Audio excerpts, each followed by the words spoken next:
আসসালামু আলাইকুম রহমতুল্লাহ। প্রিয় অডিয়েন্স, আমরা এই চ্যানেলে সাধারণত আইন নিয়ে কথা বলে থাকি। আজকেও আইন বিষয়েই কথা বলবো, তবে আইন দুই ধরনের, সেই বিষয়টাই আলোকপাত করবো ইনশাল্লাহ। আমরা সাধারণত দুনিয়াবি আইন নিয়েই কথা বলি। কোর্ট কাছারি বা যেখানেই বলেন, সব জায়গায় আমাদের ফৌজদারি বা সিভিল ল যেটা আছে এগুলি নিয়েই আমরা আলোচনা করে থাকি।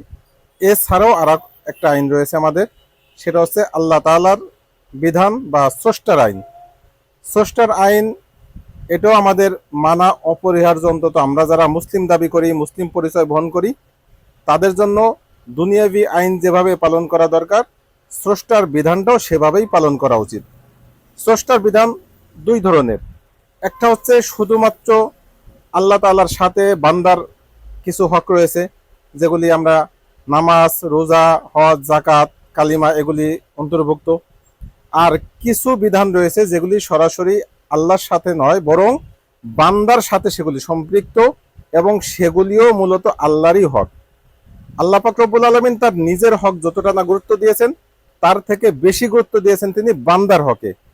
আমরা দুনিয়াতে যেমন কাউকে মার্ডার করলে বা কাউকে কষ্ট দিলে দুনিয়াতে তার একটা শাস্তি বহন করি, ঠিক একই অপরাধের জন্য আমরা যদি তওবা না করি, ওই ব্যক্তির থেকে আমরা মাপ চেয়ে না যাই, তাহলে আমাদের কিয়ামতের মাঠে বা পরকালীন জীবনে আমাদের সেই শাস্তি ভোগ করতে হবে।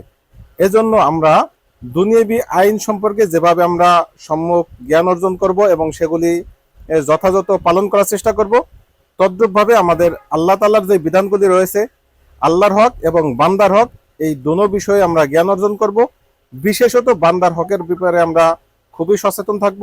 বান্দার হক যেন কোনো ক্রমেই নষ্ট না হয়, কারণ বান্দার হক নষ্ট করলে আল্লাহ পাক রব্বুল আলামিন কিয়ামতের দিন এই গুনাহ মাফ করবেন না।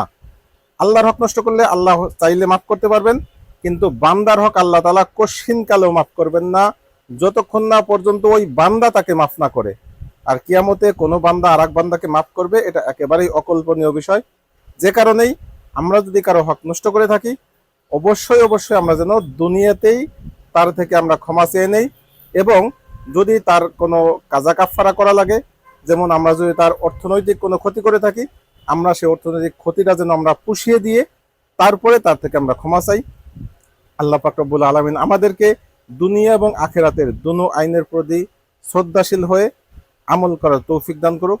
সকলে ভালো থাকবেন। যারা চ্যানেলটি এখনো সাবস্ক্রাইব করেননি, আশা করি চ্যানেলটি সাবস্ক্রাইব করে সাথেই থাকবেন। ধন্যবাদ।